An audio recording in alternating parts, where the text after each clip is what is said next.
Chaque après-midi dans Historiquement Votre Vie, à ce moment de l'émission, je ne contrôle plus rien. C'est Burn to Be Alive. Moi, j'ai surtout l'impression que vous vous vantez, Stéphane. Quand vous dites c'est le moment de l'émission où je ne contrôle plus rien, ça sous-entend que le reste du temps, vous contrôlez tout. Mais non, rien. Et pour tout vous dire, je trouve ça un peu présomptueux. Vous avez raison. Jouons. Arrête ton mauvais esprit, on va jouer. Commençons ce quiz en bonne compagnie avec Annie Pétain. Surnommée Nini par ses amis, ou la garce par le directeur de la prison où son mari a passé ses derniers instants, elle est morte à 84 ans. Sur sa tombe, il est inscrit « La maréchale ». Vrai ou faux? Elle était l'épouse légitime. Oui. Donc oui, il y avait écrit Absolument. la maréchale. Vous dites oui? Oui. On vérifie quand même. Vous avez gagné. Vous avez bien fait. Il est inscrit la maréchale Pétain, née Eugénie Ardon, 1877-1962. Et d'accord. Vous ne l'avez pas connue. Et vous. où est-elle enterrée, cette dame? Ah, écoutez, elle est... Dans sa tombe. Je sais pas quoi vous dire, moi. Ok, encore de l'approximation. Eh bien, Aïe, écoutez, aïe, aïe. vous Oui, avez question. décidé d'être un petit peu taquine. Alors, Clémentine, parfois, quand la soif de culture me prend, je vais vous dire la vérité. Vous lisez mes livres. Presque. Je réécoute toutes vos chroniques. Oh là là. Et de la même façon que nous avons joué à Remember Bern, Aïe, aïe, aïe. comprenez qu'on réécoute un récit de Stéphane en lui faisant retrouver un mot. Je vous propose de jouer maintenant à Clémentine Remember Kaltenbach. Écoutez, il est question de reliques. Il n'y a pas de proposition. C'est parti. Par cette pratique, on voulait attirer les curieux dans les lieux saints. La relique, évidemment, ça fonctionne très bien. Par exemple, à Uzès, il y avait une chaussure de Marie. En fait, c'était Alors, c'était quoi c'était une babouche marocaine. Vous êtes sûr de vous? Oui. On bloque? Oui. Eh ben, on écoute. Vous avez Par cette pratique, on voulait attirer les curieux dans les lieux saints. La relique, évidemment, ça fonctionne très bien. Par exemple, à Uzès, il y avait une chaussure de Marie. En fait, c'était une babouche marocaine. Bravo, bravo. Bah, écoutez, elle n'est pas tombée dans le piège. Je dis respect. Bravo, madame. Merci. Une question pour Stéphane. Vous êtes à égalité. À Radio Paris Mans. Radio Paris est allemand. À Radio Paris est allemand. C'est Pierre Dac qui chantait cette blague fielleuse sur Radio Londres. Mais d'où vient l'air de musique? Enfin, de la musique qui a servi. La cucaracha, la cucaracha, ta-da-di-da-di-da-da. Alors, du Brésil, d'Autriche ou des USA? Ah, la cucaracha.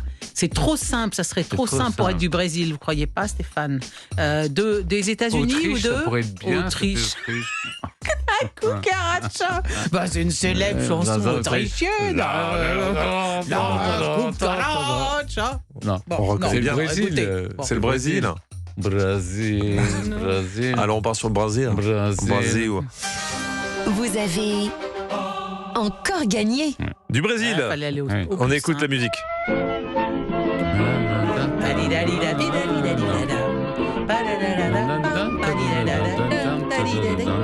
Ça s'appelait Tico Tico no Fumba. Bah oui. Ah bah oui. Ce qui signifie un moineau dans la farine de maïs. Oui, mais c'est pas la cucaracha. Moineau. Oui, non, c'est ça pas la ressemble, vous cucaracha. avez raison, c'est pas la Non, c'est pas la cucaracha. cucaracha. Ça ressemble à une... ça ressemble. Tico par là. Qu'est-ce que Le musicien s'appelle Zeknia de Mais ça a Abreu. été chanté en français par qui? Alors, le titre a été composé en 1917 et il a été repris ensuite par les Andrew Sisters. En 1942, on écoute. Ah, qu'est-ce que c'est Cette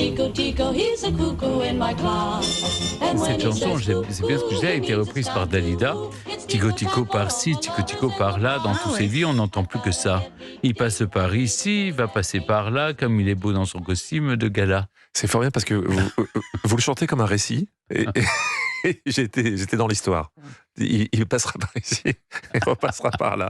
Je peux vous faire écouter? Le furet volontiers. du bois, mesdames. Alors attendez, est-ce que je le retrouve? Voilà. Tico tico par-ci, tico tico par-là, dans tous ces vies on n'entend plus que ces noms-là. Il passe par ici. Oh, ça doit être dur à chanter, hein, c'est vachement rapide. Ah, c'est très rapide, c'est très rapide.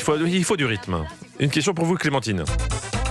1960, c'est la sortie au cinéma de la Ciociara, ou La paysanne aux pieds nus. Et avec ce film, Sophia Loren va décrocher l'Oscar de la meilleure actrice. Le second fils de Sophia Loren va se marier avec la petite fille de Mussolini. Vrai ou faux? Je crois pas que ce soit ça. Mais c'est pas la petite fille ou le petit-fils. Je crois pas que c'est ça. Moi, je vois un pianiste de jazz apparenté à Mussolini et qui a un rapport en effet avec Sophia Loren, mais pas dans les. Bon, il se peut que je me trompe. Je réponds non. Vous répondez Je non. crois pas que c'est ça. Vous avez encore gagné. C'est faux. Par contre, la sœur de Sophia Loren, Anna Maria Ciccolone, va se marier avec le fils de Benito Mussolini. Ils vont avoir 2 filles, dont Alessandra, qui sera parlementaire, sénatrice, puis députée européenne. Par le passé, elle a déclaré que s'il avait un fils, elle l'appellerait Benito, comme papy. Bon, finalement, il Non. s'appelle Romano, et il est footballeur à la Lazio de Rome. Ah oui, d'accord, mais pas le mari, pas le fils de Mussolini. Je crois qu'il était pianiste de jazz. Ah, ça, je n'ai pas l'information. Bah, évidemment, vous n'avez pas l'information, bien sûr. Mais vous allez accepter jusqu'au bout de vous faire traîner dans la boue comme ça, Jean-Luc? Non, parce que est-ce que ça va nous éviter de faire la 5e question? Ah, peut-être. Puisque là, de toute façon, on l'a perdu. J'ai gagné. Vous avez gagné. Comment ça, j'ai gagné? Bah, vous avez toujours pas compris Mais j'ai gagné, écoutez, là, c'est bon, là, ça suffit, là. Oui, mais hein. vous- avec- Ça va bien. Avec votre insolence, vous perdez des points. Mais pas du tout. Allez, Mais c'est comme 5e question, c'est- plus vite que ça. là. C'est comme ça qu'on éduque les gens. Je suis désolé. Allez, sortez, on vous a assez vu. C'est pas vrai. Au revoir, Ouais, Clémentine. elle à est demain. très docile, elle s'en va. Bah, allez, je vais vous la faire, je Allez, suis on fait la gentil. dernière question. Écoutons un peu de Debussy.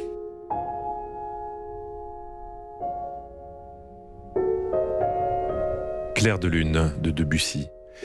Claude Debussy est mort en 1918 à 55 ans d'un cancer du rectum. Il a laissé à cette occasion 227 œuvres musicales. D'abord inhumé au Père-Lachaise, il est finalement transféré à Passy.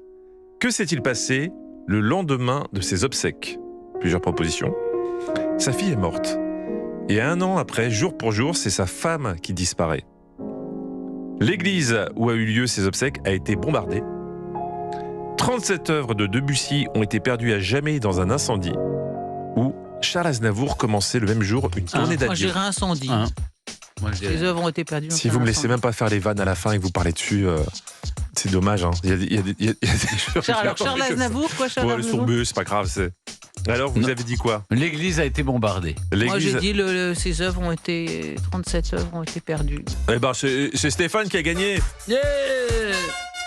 L'église donc a été bombardée. Un obus tombe sur l'église Saint-Gervais. 88 morts, 68 blessés. C'était le 29 mars 1918. Eh oui. Vous Eh saviez qu'il avait été enterré à Saint-Gervais Enfin non, ouais. la cérémonie a eu lieu. Oui, oui. Il n'a pas été un... Voilà, les funérailles ont eu lieu à Saint-Gervais. Ouais, ça, j'ignorais. Voilà. Debussy, oui. Voilà. Bon, bah écoutez, je À demain, m'incline, Clémentine. Europe 1. Historiquement